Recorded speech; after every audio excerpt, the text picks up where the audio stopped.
예배 시간이 됐습니다. 다 같이 묵상기도 드림으로 주일 오전 예배 시작하겠습니다.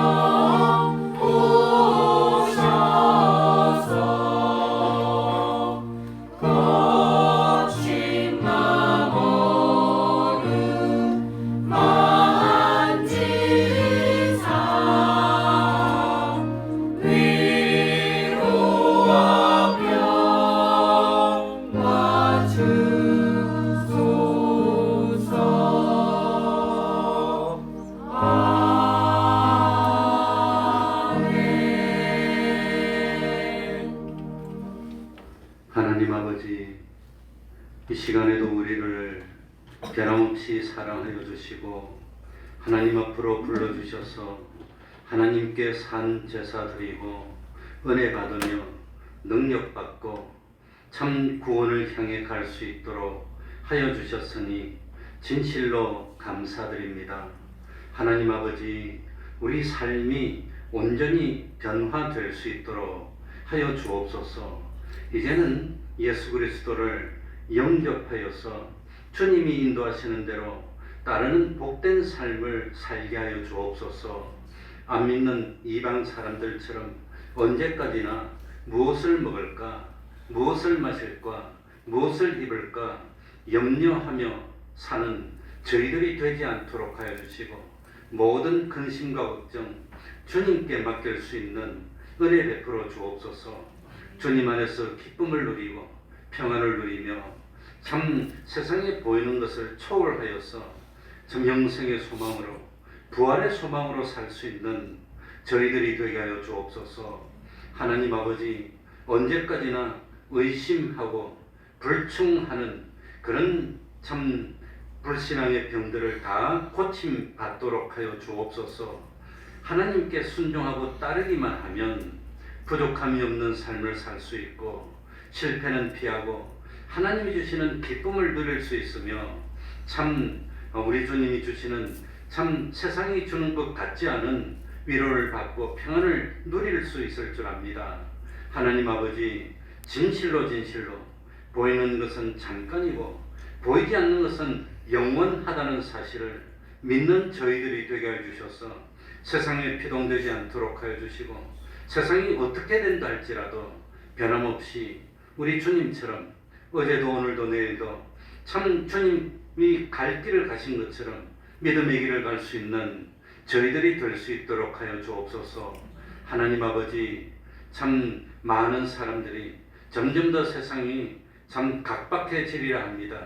혹시라도 전쟁이 점점 더 가까이 올 수도 있다고 합니다.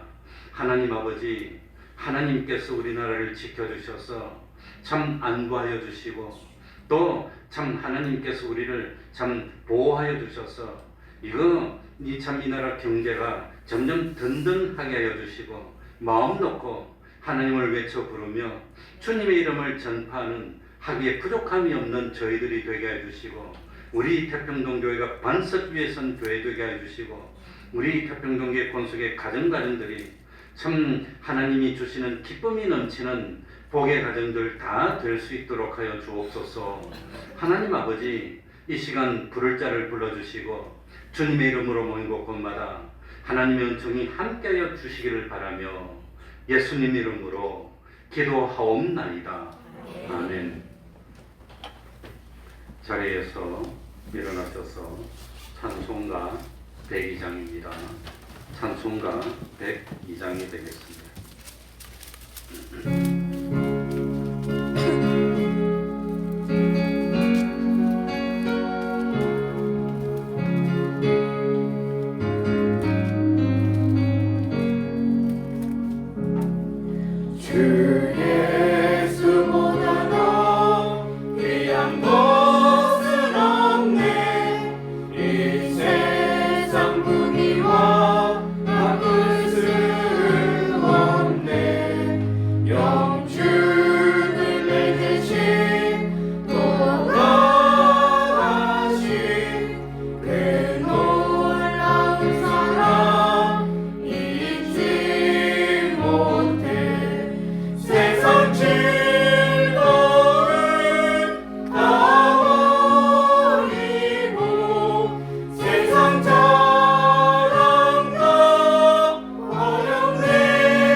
음성으로 신앙 고백하겠습니다.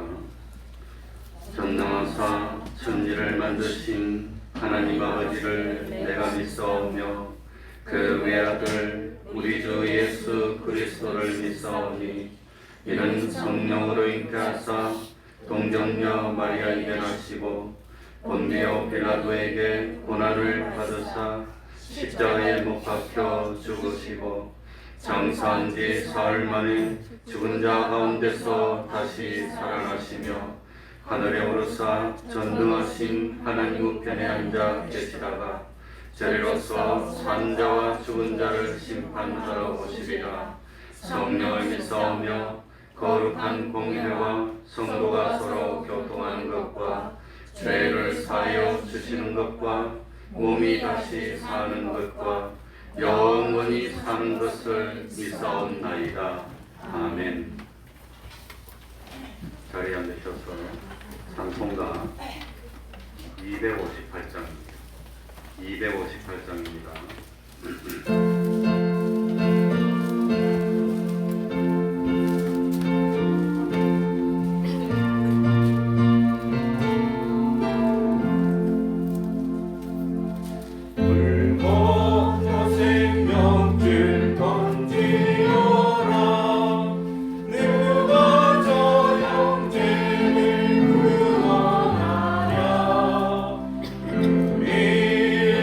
가까운 형제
교도하겠습니다.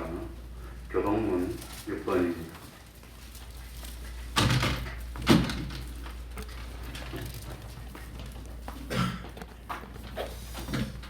교동문 6번입니다. 교도하겠습니다. 여호와여, 주의 장막의 유활자 누구오며 주의 성산의 구할자 누구오니까. 정직하게 행하며 공의를 일삼으며 그 마음에 진실을 말하며 그 혀로 참소치 아니하고 그 벗에게 행악지 아니하며 그 이웃을 회방치 아니하며 그 눈은 망령된 자를 멸시하며 여호와를 두려워하는 자를 숭배하며 그 마음에 서원한 것은 해로울지라도 변치 아니하며 별로 꾸이지 아니하며 뇌물을 받고 무죄한 자를 해치 아니하는 자니 이런 일을 행하는 자는 영영이 요동치 아니하리이다. 아멘. 이제 성가대 찬양이 있겠습니다.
이 시간에는 조춘상 집사님 예배를 위해서 기도해 주시겠습니다.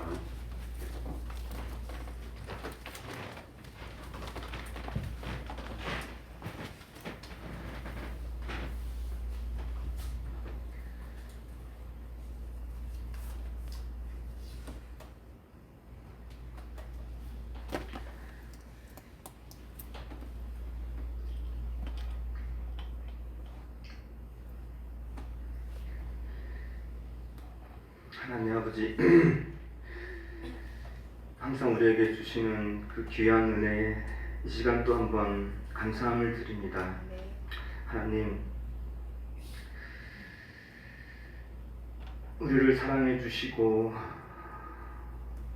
변함없이 항상 기억해 주시고 불러주시고 또 귀한 이 은혜의 시간을 기억하게 해주시고 하나님께 나올 수 있는 이 축복을 저희에게 허락하여 주신 이 하나님의 놀라우신 사랑에 이 시간 진심으로 감사드리는 이 예배가 되게 하여 주시옵소서. 내가 복중에 지음을 받기 전 내 형질이 이루어지기도 전에 하나님께서는 나를 아시고 나를 택하셨다고 말씀해 주셨습니다.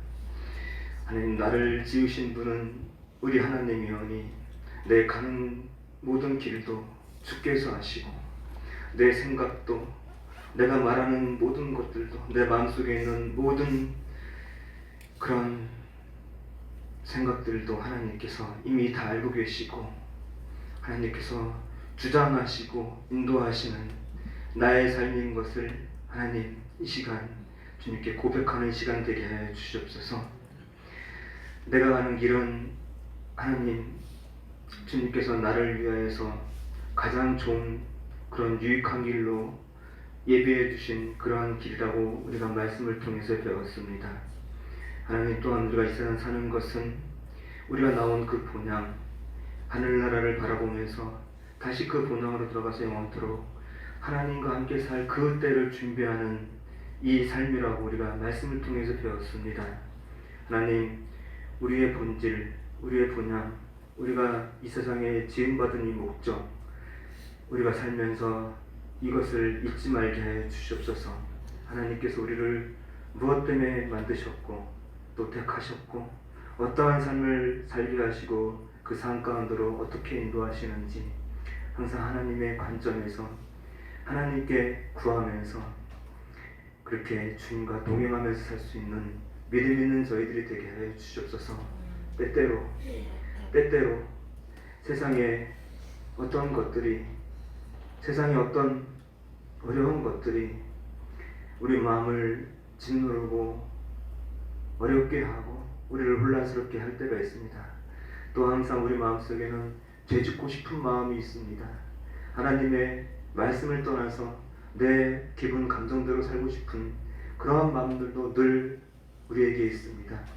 하나님, 그럴 때마다 말씀이 우리를 주장하여 주시고 성령이 우리를 주장하여 주셔서 하나님 곁길로 가지 않게 해주시고 나를 지으시고 나를 인도하시는 그 하나님을 바라보고 중심을 잃지 않게 해주시옵소서.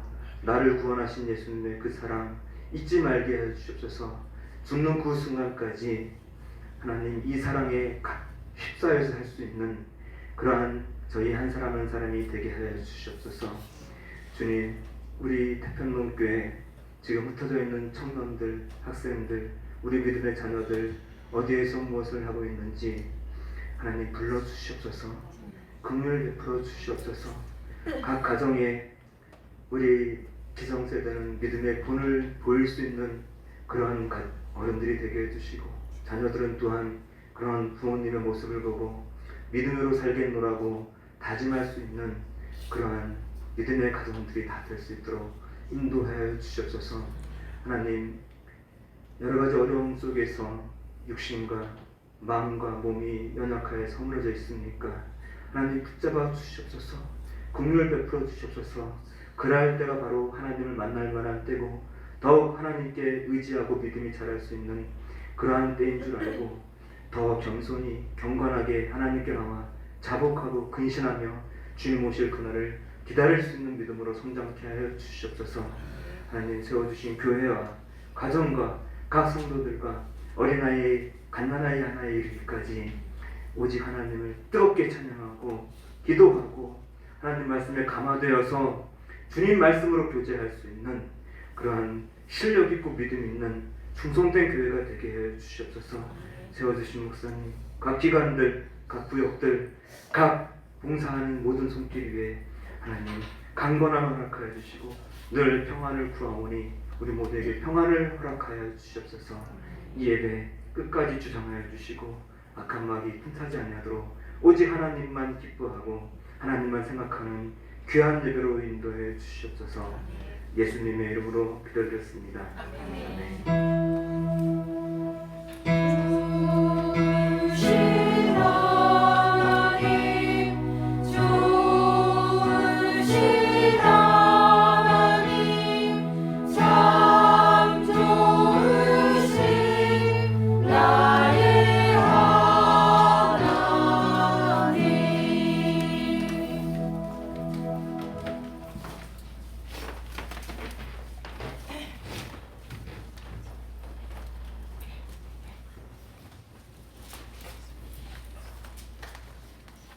하나님의 말씀 요한복음 5장입니다. 요한복음 5장 1절입니다.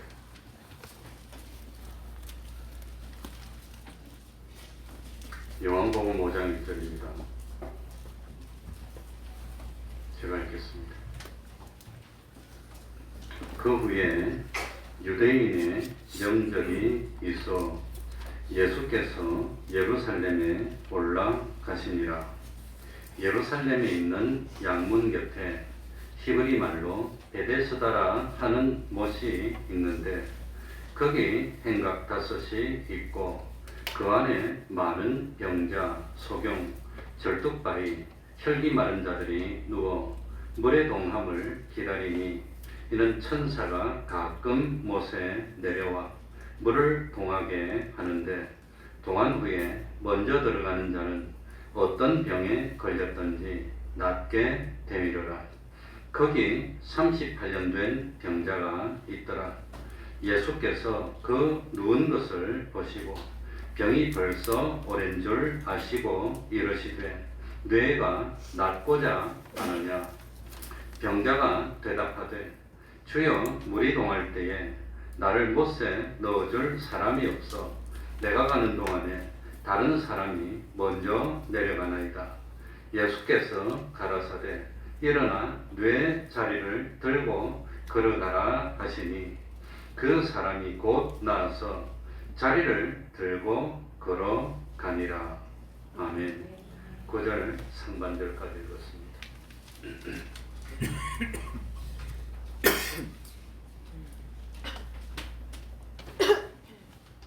병든 사람에게 제일 필요한 것은 치료받는 겁니다. 절망에 빠진 사람에게 정말 필요한 것은 희망을 심어주는 겁니다. 무력한 사람에게 필요한 것은 능력을 주는 것이고 배고픈 사람에게 필요한 것은 먹을 것입니다. 외롭고 고독한 사람에게 필요한 것은 사랑이고 죄책에 사로잡혀 허덕이는 사람에게 필요한 것은 용서받는 일입니다. 그런데 이 모든 것이 참 사람의 힘으로는 해결될 수 없는 것입니다. 무기력하기도 하고 병도 들었고 절망에도 빠지고 배도 고프고 고독하고 죄책감에 시달리는 모든 이런 사람들에게 정말 필요한 것은 그건 예수 그리스도뿐이라고 하는 겁니다. 우리 예수님에게는 능력도 있고 희망도 있고 만족도 있고 사랑도 있고 용서도 있고 영원한 생명을 얻는 구원도 있기 때문입니다. 요한복음에는 예수님이 행하신 표적이 여러 가지가 나옵니다. 그런데 그 중에 첫 번째 표적이 물로 포도주를 만든 것입니다. 예수님께서 물로 포도주를 만들었을 때 제자들은 정말 예수님을 믿게 됐습니다. 그리고 두 번째로 요한복음에 나오는 표적은 예수님께서 왕의 신하의 아들을 고쳐주신 것입니다. 왕의 신하의 아들이 죽게 되었을 때 예수님은 그 죽어가는 그 아들을 보지도 않고 멀리서 말씀으로만 살려줬습니다. 왕의 신하는 주님의 능력에 정말 감복했고 자기와 온 집안이 예수를 믿게 됐습니다. 그러니까 첫 번째 표적을 통해서도 믿음이 생겼고 두 번째 표적을 통해서도 믿음이 생겼고 오늘 읽은 요한복음 5장은 세 번째 표적입니다.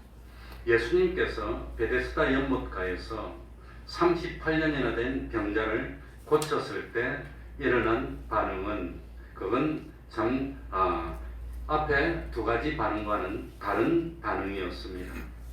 이 세 번째 표적을 행하고 난 뒤에 유대교의 지도자들은 드러내놓고 예수님을 핍박하기 시작했고 드디어는 죽이기 위해서 의논하게 됐습니다. 그러니까 참 이 38년 된 병자를 고쳐주고 난 뒤에 유대인들이 예수님을 죽이려고 했던 이유는, 겉으로 드러난 이유는 두 가지입니다. 하나는 예수님이 안식일을 범했다고 한 것이고, 두 번째는 예수님이 하나님을 아버지라고 부르면서 자기와 동등되게 여겼다는 것이 이유였습니다. 그러나 유대인들이 예수님을 죽이기로 작정한 진짜 이유는 따로 있었습니다. 예수님은 세상에 빛으로 오셨습니다. 예수님 자체가 빛입니다. 요한복음 9장 5절에는 내가 세상에 있는 동안에는 세상의 빛이로라 라고 말씀했습니다. 예수님이 세상에 빛으로 오셨는데 이 빛의 역할 중에 하나가 어두움을 드러내는 것입니다. 빛이 오면은 어둠이 환해지고 숨겨져 있던 것이 다 드러나게 된다고 하는 겁니다. 그래서 빛은 세상과 타협할 수가 없습니다. 빛은 어둠 속에 숨겨져 있던 것을 낱낱이 노출시킵니다. 예수님이 오시기 전에, 빛이 있기 전에는 바리새인들, 서기관들, 제사장들은 최고로 참 권위 있고 존경받는 위치에 있었습니다. 이스라엘 백성들의 정신적인 지도자였습니다. 그러나 예수님이 오시고 난 뒤에는 참 예수님의 가르침에 의해서 그 바리새인들, 서기관들, 제사장들, 장로들의 그 어두운 것들이 다 드러나게 됐다고 하는 겁니다. 결국 예수님의 가르침과 비교가 됐고, 예수님 앞에서 그렇게 존경받던 큰 소리 치던 사람들은 외식하는 자가 되고 말았습니다. 그래서 예수님은 이런 사람을 보고 외식하는 서기관과 바리새인이여 이렇게 불렀습니다. 그래서 예수님은 38년 된 병자의 병을 고쳐주었고 죄에서 자유해방을 주었고 참된 구원을 주었지만, 이렇게 좋은 일을 했다는 이유 때문에 공격적으로 핍박을 받게 됐고 참 죽이려고 작정했다고 하는 겁니다. 원래 예수님은 하나님과 동등이십니다. 그래서 참 예수님은 자신이 안식일에 병자를 고쳐주심으로 유대인들에게 핍박을 받게 될 것이라는 사실을 다 알고 있었습니다. 결국은 이 일을 시작으로 해서 십자가에서 고통스럽게 죽어야 할 것도 알고 계셨습니다. 그런데도 예수님은 그 죽음을 피하지 않으셨고, 그렇게 될 줄 알면서도 가서 38년 된 병자를 고쳐주셨다고 하는 겁니다. 예수님은 십자가 지기를 원하셨기 때문입니다. 그래서 참 마가복음 22장 15절에 보면 내가 이 유월절 먹기를 원한다고 했습니다. 1절부터 한번 읽어내려가 보겠습니다. 1절 우리 다 같이 읽어보겠습니다. 그 후에 다 같이 읽습니다. 시작. 그 후에 유대인의 명절이 있어 예수께서 예루살렘에 올라가시니라.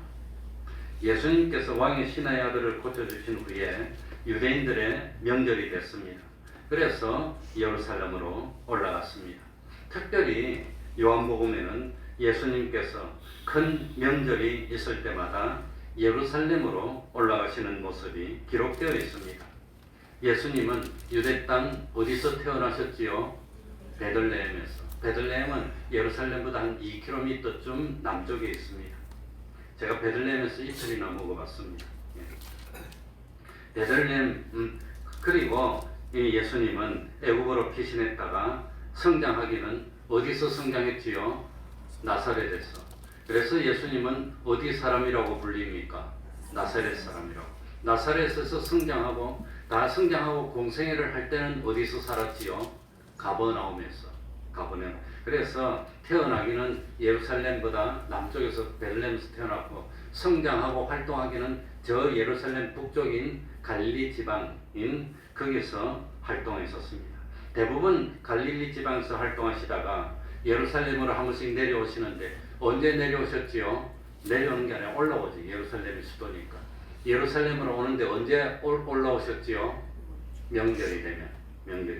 왜 명절이 되면 예루살렘으로 올라옵니까? 예루살렘에는 뭐가 있기 때문에? 하나님을 섬기는 뭐가 있기 때문에? 성전이 있기 때문에. 그래서 이 모습을 보면 우리들은 명절이 되면 어디로 가지요? 고향으로. 그게 가족 중심입니다. 그런데 이 유대인들은 명절이 되면 어디로 모이지요? 성전으로. 하나님 중심이고 교회 중심이라고 하는 겁니다. 성전으로 모였습니다.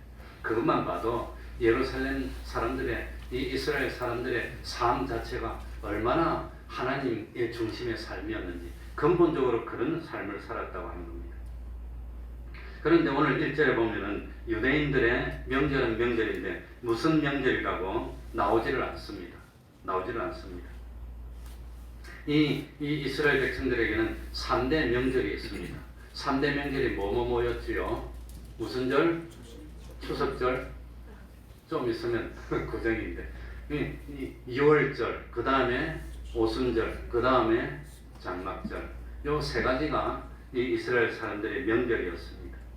그래서 요한복음 2장 13절에 보면 6월절이 되었다는 내용이 나오고, 요한복음 6장에도 6월절이 되었다는 내용이 나오고, 요한복음 11장에도 6월절이 됐다는 내용이 나옵니다. 예수님은 공생애를 몇 년 사셨지요? 일반적으로 몇 년? 근데 3년이라고 성경에 나오지 않습니다. 많은 학자들이 연구해 보니까 3년. 그럼 예수님이 십자가를 진 건 언제 십자가에 졌지요? 무슨 절기에? 6월절에. 예수님이 공생애가 3년이면 공생애도 언제쯤 시작해야 되지요? 6월절쯤에 시작해야 이 6월절에 돌아가셨으니까 3년이 됩니다. 그러면 6월절에 시작해서 6월절로 끌려면 이 6월절이 공생애 몇 번 나와야 됩니까? 4번. 이렇게 가르쳐줘도 몰라. 4번 나와야 되는데, 그런데 유감스럽게도 이 요한복음에 제일 자세히 되어 있는데 6월절이 3번밖에 안 나옵니다. 그러니까 그 전에 아마 했든지 아니면 요한복음 5장에 나오는 이 명절이 6월절이든지 아무튼 알 수는 없습니다. 그런데 그렇게 딱 6월절이 딱 4번 짝짝 나오면 1년, 2년, 3년 딱 될 건데, 그렇게 안 나오면 6월절이 딱 3번만 나오고 나머지는 명절이 돼서 다른 그냥 일반적으로 명절이 돼서 이런 식으로 표현된 것이 몇 군데 나옵니다. 그러니까 이것이 6월절일까 아닐까 그건 알 수가 없지만 아무튼 참 6월절쯤에 시작하지 않았을까. 그래서 거의 대부분의 학자들이 예수님은 공생애 3년입니다. 그런데 어떤 분은 3년 4개월이라고 하시는 어르신도 계신데, 저는 내가 알고 있는 상식으로는 어떻게 그렇게 하셨는지 이 목회를 35, 6년 하고 연구해도 알 수가 없습니다. 아무튼 한 3년쯤 되는데, 그런데 이 베데스다 목가에서 이 병자를 고친 6월 명절이 어딘지는 모르지만 이 이스라엘 참 명절은 무슨 명절이냐? 송구영신의 절기라고 하는 겁니다. 이 옛날에 있던 것들을 다 없애고 새로운 삶을 시작하는 것. 그러니까 옛사람을 없애고 새 사람으로서의 삶을 시작하는 그게 명절이라고 하는 겁니다. 그게 명절입니다. 그러니 믿기 전에 가지고 있던 나쁜 습관들, 안 좋았던 습관들, 그거 다 내버리고 새로운 결심과 각오로 새 사람이 돼서 열심히 하자는 그런 계기가 절기가 돼야 된다고 하는 겁니다. 2절입니다. 2절로 가서 다 같이 읽어봅니다. 눈에 힘을 딱 주고, 눈곱이 점점 무거워집니까? 자, 예루살렘에 있는, 다 같이 읽습니다. 시작. 예루살렘에 있는 양문 곁에 히브리 말로 베데스다 하는 못이 있는데 거기 행각 다섯이 있고, 이제는 제가 자신 있게 말할 수 있습니다. 왜냐하면 보고 왔으니까. 가서 봤으니까.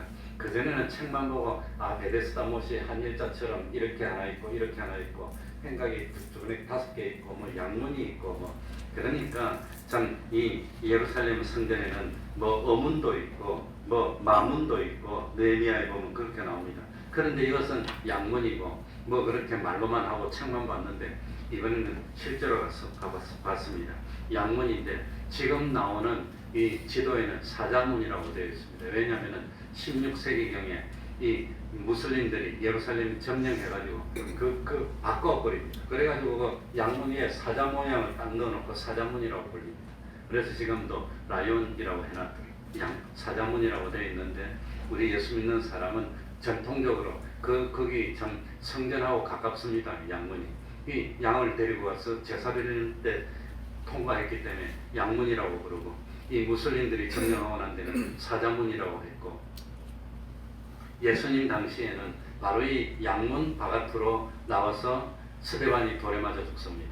스데반의 문이라고 부르긴 합니다. 그러니까 울컥하기는 한데 양문은 스데반이 돌에 맞아서 죽었던 그 문입니다. 양문 바깥으로 나와서 거기서 돌에 맞았어요. 아무튼 참 이 양문을 통해서 들어가면 베데스다 못이 있다고 하는 겁니다. 그리고 베데스다 못에서 조금 가면 성전이 나옵니다.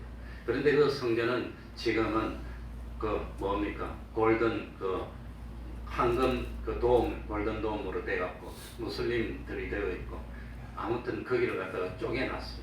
그래가지고 자기들만 쓰는 게 아니라 기독교인도 쓰고 유대인도 쓰고 무슬림도 쓰고 동방정교도 쓰고 네 군데가 쓰고 있습니다. 그래가지고 예수님 탄생교회도 똑같더니 예배드리고 있더라고요. 그래가지고 예배드리는데 관광객이 와서 시끌시끌하니까 리스펙트 아워 서비스 하면서 막 항의를 하더라고요. 그래서 나 목사인데 미안해가지고 한쪽으로 찌그러져가지고 이렇게 있으니까 괜찮다고 그래요. 그러니까 기독교인들이 또 쓰고 유대교도 쓰고 무슬림도 쓰고 막 서로 와가지고 시간 정해놓고 쓰고 있으니까 예배 없을 때가 없대요. 24시간 다 있대. 그러니까 그러면 예배드릴 때 들어오지 말라면 관광객이 전혀 못 들어오니까 그냥 들어가 복잡하게 되어 있습니다. 아무튼 참 그게 나 가서 직접 보니까 못이 있는데 나는 이 가보기 전에는 이 못이 자그마한 못이 있지 않았을까, 지름이 한 5, 6m 되는 이런 자그마한 못이 있지 않았을까 그런 생각이 그게 아니더라고요. 못이 크더라고요. 저수지 같은 못입니다. 그렇게 큰 건 아니고 그러니까 못 끝에서 끝까지가 길이가 한 40m 좀 될까 50m 한 40m 될까 50m 될까 그런 못입니다. 그 안쪽에 못이 이래 있고 또 가운데 뭐 있고 또 못이 크게 있고 그렇게 되어 있더라고요.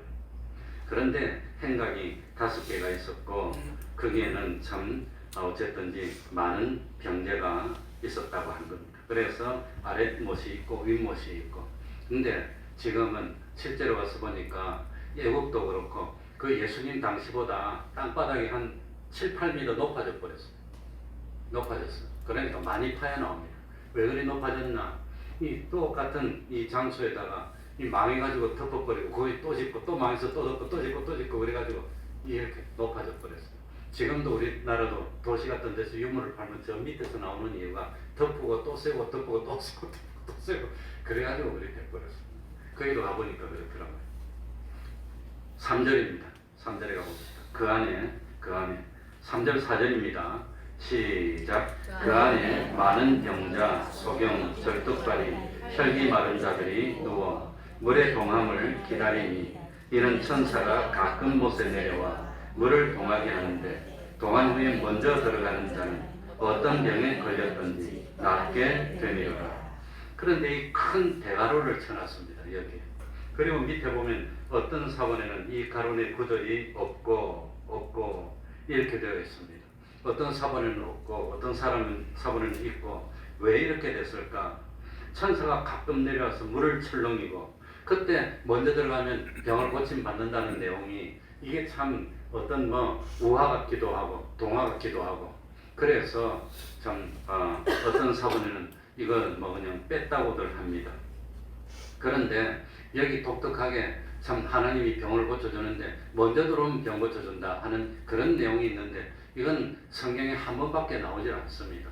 그러니까 하나님이 믿음, 예수님도 병을 고쳐줄 때 믿음이 있는 것을 보시고 믿음이 없으면 믿음을 넣어주시고 이렇게 고쳐주시는데 선착순으로 고쳐주는 이런 내용이 나오지 않으니까 어떤 사람은 이거는 실제로 있던 일이 아니라 병자들 사이에 떠돌던 미신을 기록한 거야. 그래서 후세 사람들이 써놓은 거야. 그렇게 주장하는 사람도 있고 아니야. 이건 가끔 가다가 이게 온천이 나와가지고 온천이 그냥 유황 온천이 팍 나올 때 약 성분이 많이 나와서 먼저 탁 들어가면 그 약 때문에 고침 받는 거야. 이렇게 설명하는 사람도 있는데 이건 다 옳지 않은 생각들입니다. 우리는 어떤 경우도 성경 말씀을 우리가 가지고 있는 과학으로 적당하게 설명하려고 하면 안 됩니다. 그건 하나님의 말씀을 애누리하는 겁니다. 하나님의 말씀은 고지고대로 말씀하면 그대로 받아들여야 되는 겁니다. 그러니까 하나님은 이렇게 고쳐주실 수도 있고 저렇게 고쳐주실 수도 있어. 그러니 소돔 고모라가 유황불비로 멸망했다 그러는데 실제로 그 근처가 아마 뭐 참 이 화산이 터지거나 이래가지고 봄베이도 그냥 화산 때문에 망했는데 똑같이 화산이 터져서 유황이 날라와가지고 팍 망하지 않았을까. 그런 식으로 자연스럽게 우리가 가지고 있는 과학적으로 설명하려고 하면 안 됩니다. 하나님의 능력을 그냥 무시하는 겁니다. 하나님이 유황불비 내릴 수 있습니다. 그럴 때 뭐 화산을 통해서 할 수도 있고 직접 내릴 수도 있고 그런 건데 그걸 꼭 우리가 가지고 있는 어떤 과학적인 것 갖고 적당하게 맞추려고 하다 보면은 하나님의 능력을 제한하게 됩니다. 하나님 창조주신데요. 유황불길을 못 내린단 말입니까? 바다 물길을 못 걷는단 말입니까?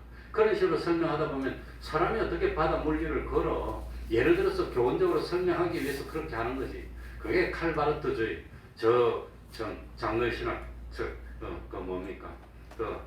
워크에 있는 그 사람들의 주장입니다. 그러니까 우리는 성경을 그런 식으로 보면 안 된다고 하는 겁니다. 하나님이 말씀하시는 그대로 봐야 돼요. 그 칼바르트를 정통주의인데 신정통주의라고 합니다. 그래가지고 그 사람들은 비신화라고 합니다. 성경에 있는 신화적인 요소를 빼고 받아들일 것만 받아들이겠다고 하는 겁니다. 그건 아주 잘못된 겁니다. 그래서 우리끼리 말이지만 사실 제가 다녔던 합신 같은 데는 저 이상해요.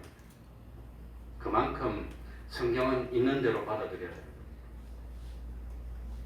자꾸 합리적으로 자기가 머릿속으로 생각해서 그럴듯하게 설명하려고 붙이려고 하면 안 된다고 하는 겁니다. 5절입니다. 거기 몇 년 된 병자가 있더라? 38년 된. 38년 되었다는 걸 강조하는 이유는 오랫동안 못 고쳤다는 겁니다. 이 세상에 그 누구도 못 고쳤다는 겁니다. 다시 말하면 뭐가 없습니다. 희망이 없어. 38년 동안 못 고쳤는데 무슨 희망이 있어. 38년 됐는데 1년도 아니고 10년도 아니고 38년이면 그건 40년을 못 고쳐서 인생 다 갔는데, 그런데 하나님은, 우리 주님은 38년 돼도 상관없어.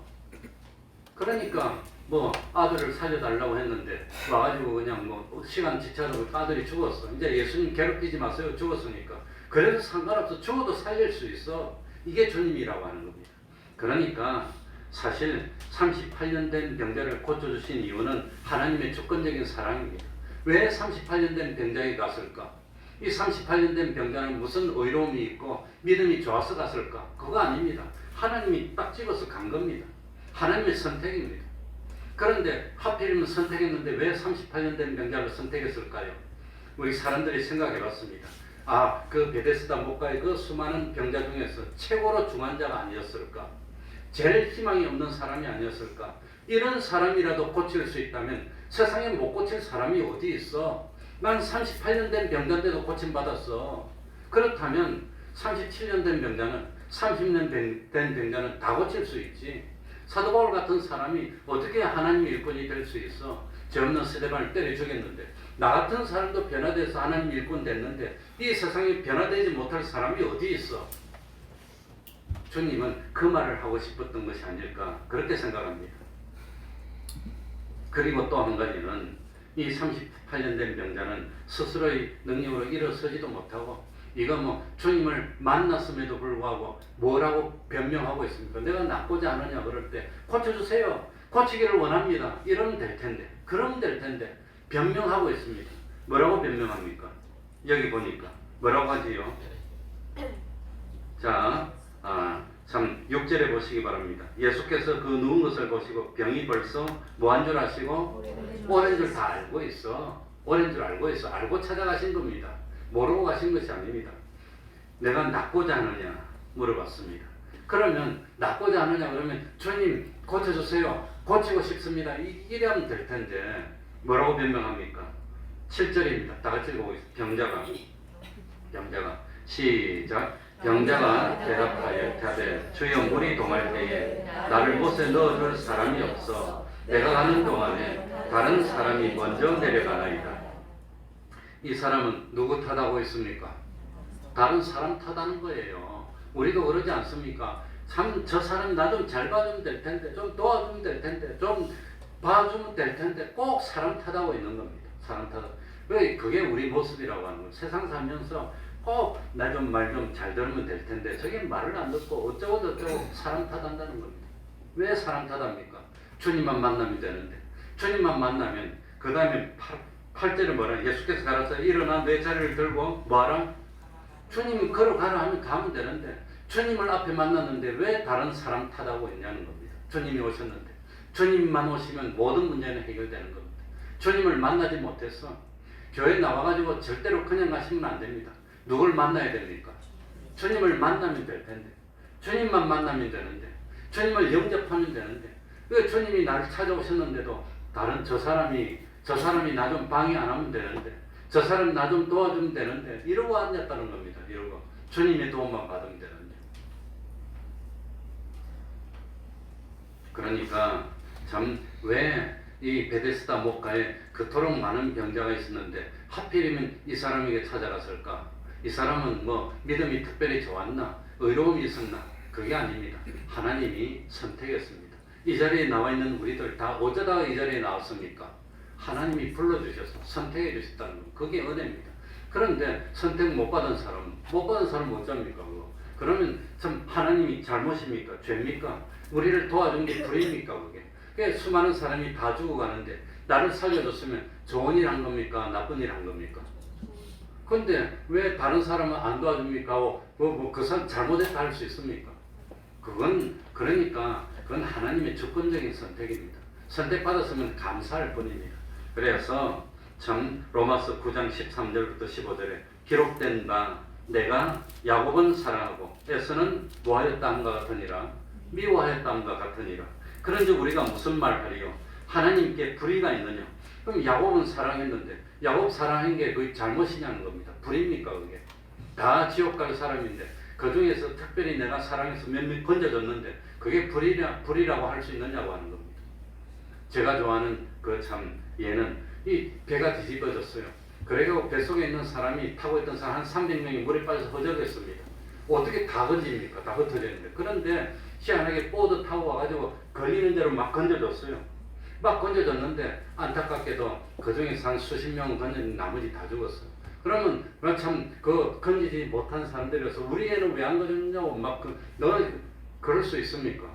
내 최선을 다해서 건졌는데 하나님은 최선을 하면 다 건지. 그런데 가서 건져줬어. 그럼 건지 받았으면 고마운 거고 못 건진 받은 사람은 그건 그거 어쩝니까 그거는 자기 죄로 자기들이 다 지옥 멸망 가는데. 그러니까 참 하나님께 불의가 있느냐 그럴 수 없느니라. 모세에게 이르시되 내가 긍휼히 여길 자를 긍휼히 여기고 불쌍히 여길 자를 불쌍히 여기리라 하셨으니. 그러니 주님이 긍휼히 여길 자를 긍휼히 여겨서 38년 된 병자를 찾아왔다는 겁니다. 오늘날 우리를 찾아왔는데 문제는 우리 주님이 우리 발 앞에서 문을 두드리는데 우리가 마음문을 안 열어주고 있어. 그래서 주님이 많이 오셨는데 우리가 주님을 배척했어. 그게 문제입니다. 그게. 주님을 영접해서 주님이 자리를 들고 일어나 걸어가라면 순종하고 가면 되는데 그러지 않고 있다고 하는 겁니다. 얼마나 주님이 우리를 많이 찾아오셨습니까? 예수 믿으라고. 어제도 우리가 길거리에서 추운데 얼마나 외쳤습니까? 많은 사람이 듣고도 그냥 모른 척하고 갔다고 하는 겁니다. 그때 내가 참 찬양 소리와 함께 너희가 찾아와서 기회를 주지 않았느냐? 그런데 왜 안 믿었느냐? 뭐라고 말할 겁니까? 내가 너를 얼마나 몇 번이나 찾아오는데 너는 왜 안 믿었느냐? 아마 그럴 거예요. 그래서 지옥 가는 사람들, 건진받지 못한 사람은 참 눈물을 흘리고 뭘 갈고 이빨을 갈면서 후회해도 그때는 소용없는 겁니다. 아무리 문을 두드려도 안 열어져요. 문이 한번 닫히면 끝이 났다고 하는 겁니다. 그러니까 참 우리들은 주님이 많이 찾아오셨는데도 불구하고 문을 열어주지 않았고 우리 이 자리에 있는 사람들은 그래도 주님을 영접해서 나왔어. 하나님 앞에 있습니다. 그러니 참 하나님이 나 같은 사람을 왜 택해 주셨습니까? 난 38년 된 병자같이 무능한 사람 아닙니까? 참 마음이 둔한 사람 아닙니까? 충성하지도 못하는 사람 아닙니까? 오늘 이렇게 회행한데 뭐하러 하셨는지 모르지만 아마도 참 심판대 앞에 섰을 때는 그때는 없지 않았느냐? 그럴 것 같아. 그때는 나보다도 세상이 더 좋다고 가지 않았느냐. 그럴 때 참 지킬 걸, 충성할 걸, 끌. 그래서 우리 목사님은 죽기 전에 사람들이 끌 하다 죽는데, 끌 하다가 그러니까 참 어쨌든지 참 주님은 우리에게 오십니다. 주님만 영접하면 됩니다. 주님은 모든 문제의 해결자이십니다. 주님만이 해결자입니다. 내가 낫고자 하느냐 뭐라고 중얼거렸지만 9절에 보면 참 8절에 보니까 예수께서 가라사대 일어나 내 자리를 들고 걸어가라 하시니 38년 동안이나 일어나 본 적이 없는데 저도 뭐 대학교 2학년 때나 4학년 때구나 이 축구하다가 다리가 부러져서 70일을 기부했는데 70일 동안 기부스를 했어요. 그런데 70일 동안 기부센 다리를 70일 만에 풀었는데 못 걷겠더라고. 안 걸어지더라고. 그리고 딱 열어보니까 뼈밖에 안 남고 이 가죽만 딱 있더라고. 70일 안 걸었는데도 완전히 다리가 말라붙었어. 그래도 젊었으니까 의사들이 이거 뭐 자활하고 뭐 하는데 다 안 하고 혼자서 걸어 다니는데 그냥 다 돌아왔어. 어떻게 돌아왔는지 모르겠는데 그냥 돌아오더라고. 금방 돌아왔어요. 그러나 바로는 안 됩니다. 38년 동안이나 못 걸었으니 다 말라붙었을 거예요. 그래도 주님이 일어나 자리를 들고 걸어가라고 말씀하시는 순간 창조의 능력이 와가지고 혈관에 피가 돌고 그냥 영양분이 공급돼서 그냥 근육이 든든하게 돼서 착 일어서려고 하니까 착 서지더라고 하는 거. 그래서 걸어갔다고 하는 겁니다. 그게 베데스다 목가에 있었던 사건이고, 그리고 이 환자는 일어나고 난 뒤에 제일 먼저 어디로 갔을까요? 바로 옆에 있는 성전으로 들어갔다는 겁니다. 그래서 오후에 계속하겠지만 성전에서 예수님을 만납니다. 예수님을 만나서 구원을 선포받고 병만 고친 것이 아니라 영생을 얻는 기적을 누리게 됐다고 하는 겁니다. 우리들도 병 고쳐야 됩니다. 의심하는 병, 열심히 못했던 병, 세상이 좋다고 나갔던 그 병, 이 참 무능한 병들을 다 고쳐야 됩니다.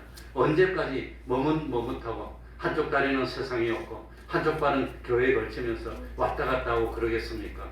이 참 그 갈멜산에 모였던 이스라엘 백성들이 언제까지 머뭇했습니까? 주님 만나서 참 모든 육신의 질병도 고침받고 이 마음의 병도 고침받고 믿음이 연약한 이 영병도 다 고침받고 하나님 앞에서 강건함을 얻는 우리들이 되어야 되겠습니다. 주님 만나고 믿고 순종하면 됩니다. 이걸 믿습니까? 그래서 병 고침 받는 우리들 되게 해달라고 통성으로 기도드리겠습니다. 주님 영접하면 됩니다. 주님 말고는 방법이 없습니다. 정말 믿음이 생기면 모든 문제가 해결될 텐데 참 주님 영접하는 우리 되어야 되겠습니다. 하나님 아버지요, 믿음이 없으면 하나님 아버지 마음에 참 믿음이 생길 수 있도록 해주시옵소서. 주여 믿음이 없습니다. 하나님 아버지요, 믿음이 없습니다. 참 주님 영접하는 저희 언제까지나 머뭇거리면서 참 세상이 좋다고 나가는 저희들이 되겠습니다. 하나님 주님 기뻐하신다면 마음도 목숨도 힘도 또 모든 것도 주님을 참 영생의 소망으로 살 수 있는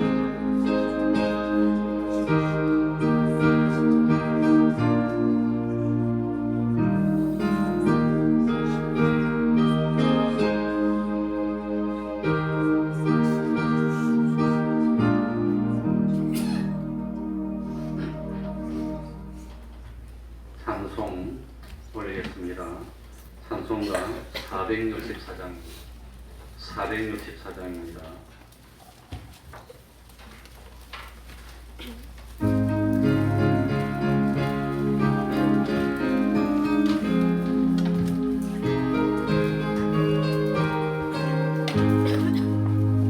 고난된 영혼 견디신 분과 분당이로도 안전한 복음 거품 가지고 다스리신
사랑하는지 요동하지 않음은 주의 팔을 의지함이라.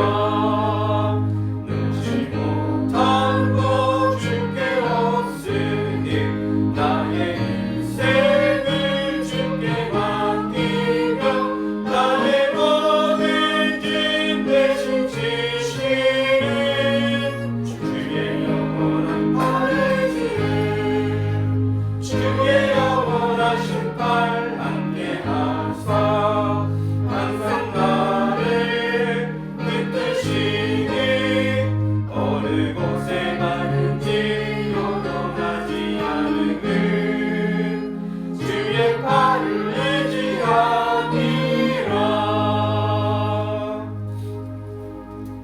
71장 1절 찬송하면서 하나님께 영광드리겠습니다.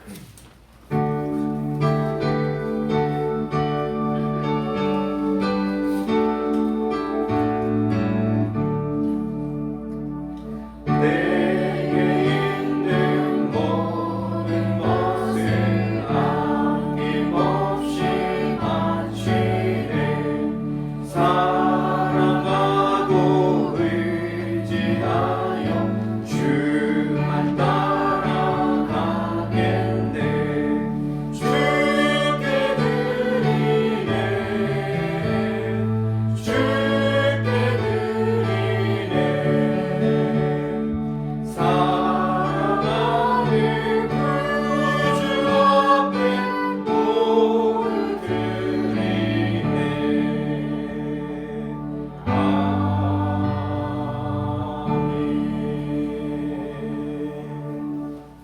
그래도 하나님의 뜻대로 살게 하시니 감사합니다. 하나님 주신 선물을 하나님의 뜻대로 가꾸게 하시니 감사합니다. 부모님의 기도와 사랑으로 자라게 하시니 감사합니다.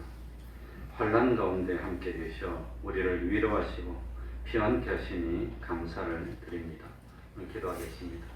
하나님 아버지, 거룩한 주일을 허락하여 주시고 변함없이 주일 지키고 예배드릴 수 있도록 하여 주시고 은혜 받도록 하여 주시니 감사드립니다. 하나님의 뜻대로 살게 하시니 감사합니다. 하나님 주신 선물을 하나님의 뜻대로 가꾸게 하시니 감사합니다. 참 기도와 사랑으로 자라게 하시니 감사합니다. 환난 가운데서도 함께 하셔서 위로하시고 평안케 하시니 감사합니다. 하나님 아버지, 참 온갖 육신의 병들을 주님의 은혜로 고칠 수 있도록 하여 주시고 좋은 의사 만나고 좋은 약을 써서 하나님을 섬기는데 참 건강하지 못해서 방해 받는 일 없도록 하여 주옵소서. 하나님의 일에 수종드는데 물질 때문에 어려워서 수종들지 못하는 일 없도록 하여 주옵소서. 하나님 아버지, 항상 참 여호와를 목자로 삼아서 하나님이 은혜 베풀어 주시니 부족함이 없는 저희들이 되게 해 주시고 참 주님 앞에서 참 주님이 기뻐하시는 의의 열매를 30배로 60배로 나아가서 100배로 맺을 수 있는 저희들이 다 될 수 있도록 하여 주옵소서. 우리 태평동 교회 기적같은 축복이 나타나는 교회요, 하나님께 감사가 넘치는 교회 되게 해주시고 한 주일도 하나님과 동행하고 다음 주에는 이 전이 차고 넘칠 수 있도록 은혜 베풀어 주시옵소서. 예수님 이름으로 기도하옵나이다. 아멘.